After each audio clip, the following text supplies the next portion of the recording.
Picture this. You are inside a race car, white-knuckling through Turn 7 at Sonoma. The wheel fights back. Your brakes are at the absolute limit. You can see the number 97 pulling away. Not dramatically, not by a straightaway, but consistently, corner after corner, lap after lap. You push harder. You brake later. You carry more speed into every apex, and somehow he is still pulling. There is no mechanical explanation your engineer can give you over the radio that makes it make sense. There is no strategy call that closes it. It is just him, and then everyone else, and a gap that will not close no matter what you do. That is what Sonoma Raceway felt like on race day, and the question that hung in the air, what is he doing that nobody else can, was not just one driver's frustration. It was the entire Cup Series asking that same question simultaneously. Sonoma is not just a racetrack. It is a 199-mile battlefield of corners that strips away engineering advantages and aerodynamic packages and exposes the single variable that oval racing can sometimes obscure: the driver. The 2026 race ran 110 laps, and every one of them told the same story. Shane van Gisbergen arrived at Sonoma already carrying the weight of the previous week. At the Coronado Street Course, he was taken out as an innocent party in a multi-car incident before he could show what he had. Some voices in the paddock started asking quietly, has Trackhouse finally hit a ceiling? Those voices went silent fast. What made the Sonoma result even more striking was a detail that came out after the checkered flag. SVG's own crew chief, Stephen Doran, admitted publicly, "I have to say it wasn't a good car we gave him today. Luckily, we had him driving it." A crew chief publicly stating the car was not good enough, and their driver still won. We are approaching 1,500 subscribers here at NASCAR Racing Central, and if you have been watching this channel, you already know we do not do surface-level coverage. We go into the story that the broadcast does not have time to tell. If you are not subscribed yet, hit that button right now. Like this video, drop a comment, and share it with any NASCAR fan who wants to understand what is actually happening in this sport, not just who won. Stay with this one, because the story gets significantly deeper, and at the end, we want to know what you think. Can anyone in the Cup Series actually close this road course gap on SVG, or has Sonoma just proven it is already too late? Drop that answer in the comments and share this with someone who has an opinion. While SVG was managing his lead, the rest of the field was managing chaos. Tyler Reddick, the points leader entering race day, the dominant force through the entire 2026 season, spent Stage 2 with his crew going under the hood, diagnosing a power steering failure. The number 45 Toyota lost 6 laps.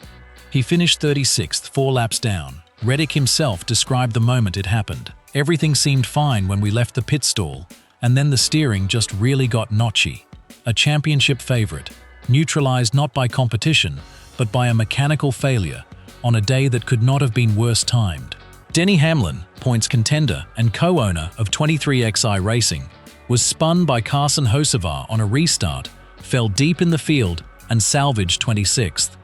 His post-race words carried the tone of a man reminding himself of what he cannot control. "I don't control anything. As we see, things can happen." Hocevar also tangled with Christopher Bell in a separate incident, a name that has appeared in controversy multiple times across the 2026 season. And then there was Bell himself, who raced the entire 110-lap distance with a fractured wrist, an injury sustained at the first caution at Coronado 1 week earlier. He still managed a top 5 finish and noted post-race that his wrist was definitely tender. Against all of that, the mechanical failures, the contact, the physical adversity, SVG was clean.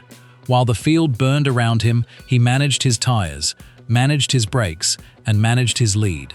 Now look at the number that changes the entire conversation. SVG led 74 of the final 83 laps after taking control through pit strategy. Not as a fluke, not through attrition alone. Once he got to the front in that final stretch, nobody moved him. This was his 8th Cup Series victory. All 8 have come on road or street courses. That 8th win ties Tony Stewart for second most road course victories in Cup Series history, trailing only Jeff Gordon's 9. He has now won 7 of his 9 road course starts in the Cup Series, a win rate that does not exist anywhere else in the modern era. NASCAR's official account posted, "Shane Van Gisbergen just reminded everyone why road courses are his kingdom. 74 laps led, clinical execution from start to finish." Racing Insider posted, "Sonoma exposed the growing gap between elite road racers and traditional oval specialists. SVG continues setting the benchmark." The numbers do not need editorializing. They carry the weight themselves. Chase Briscoe spent the final 10 laps closing corner by corner. He got within a car length. The crowd sensed it. The broadcast felt it. And SVG himself admitted post-race what those last laps actually felt like from inside the car. "The last 10 laps, I was really in a world of hurt. I'm really thankful it wasn't 1 or 2 laps longer. He was human, he was beatable, and still nobody beat him." Briscoe's post-race words landed like a confession. "Against that guy, you've got to be absolutely perfect. I wasn't perfect. That one is on me." He believed his car was better. He still lost, and he knew exactly why. Briscoe identified the precise moment, a mistimed downshift entering turn 1 with 4 laps remaining. In an instant, a 5-car length deficit became 20. He ran SVG back down, crossed the line 0.357 seconds short. Bob Pockrass posted, "Shane Van Gisbergen continues redefining what road course excellence looks like in the Cup Series." Sonoma only strengthened that argument. The Oval Purist account on X captured the tension. "SVG is incredible, but Cup drivers need to close this road course gap fast. It's becoming impossible to ignore." Now comes the part of the story that the garage did not want to say out loud. SVG did not just win Sonoma. He won it in a car his own crew chief admitted was subpar. Modern Cup competition is ferociously compressed on ovals. Engineering resources, aerodynamic development, pit strategy, and tire management all work together to tighten the field. Road courses strip every one of those variables away and leave a single question: who is the better driver at this moment, on this circuit? Kyle Larson, one of the most talented drivers in the sport, posted, "SVG is on another level whenever NASCAR heads to a road course. Credit where it's due." When Larson says that publicly, the garage pays attention. Jordan Bianchi posted, "Every road course now starts with the same question. Can anyone actually beat SVG? Right now, the answer keeps looking like no." Trackside Talk posted, "If you're building a championship team today, road course talent isn't optional anymore. Sonoma changed the conversation." End quote. The comparison that made NASCAR insiders uncomfortable began circulating widely. SVG's supercar's background measured against the development paths of the sport's biggest names. Fans were no longer debating whether he belonged.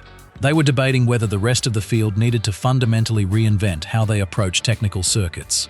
The most provocative unanswered question from Sonoma: if a driver can arrive in a car his own crew calls subpar and still control 74 of the final 83 laps, what does that say about everyone else? SVG entered Sonoma outside the top 15 in points. He left 14th, sitting in a provisional playoff position, but there are 0 road or street courses remaining in the final 18 races of the 2026 season. He acknowledged that reality directly: "This is an oval championship, and I need to keep getting better at them." The sport's most dominant road racer, openly admitting that the calendar is his greatest remaining challenge. And while that contradiction sits unresolved, the championship picture shifted entirely. Hamlin took the points lead by a single point over Reddick, with 8 regular season races remaining. A championship fight that looked like a Reddick coronation entering the weekend was completely reset by a power steering failure and an afternoon that only one driver truly controlled. Hamlin posted, "Tough afternoon after getting spun, but somehow we leave Sonoma with the points lead. 8 races left. Time to reset and move on." Reddick posted, "One of those days, power steering issues changed everything. Proud of the team's fight, but we'll be back stronger at Chicagoland." Sonoma, a race that had no business deciding the championship picture, just reshuffled everything. Inside the garage, teams are already running the telemetry. Garage Buzz posted, "Every team will be studying SVG's Sonoma telemetry this week. Whether they can copy it is another question entirely." The race fan community on X put it plainly: that wasn't domination, that was a driving lesson. The uncomfortable implication growing louder is this: studying elite technique and replicating it are two entirely different challenges. Some voices are already asking whether Cup organizations will begin placing more weight on international road racing experience in driver recruitment. Others are questioning whether the oval-first development philosophy that has defined NASCAR for decades needs to evolve. Nobody in the garage called SVG's victories illegitimate. Quite the opposite, the wins felt so earned, so authentic, that they forced everyone else to look inward. NASCAR critic posted, "Sonoma proved the biggest difference isn't horsepower anymore, it's driver skill.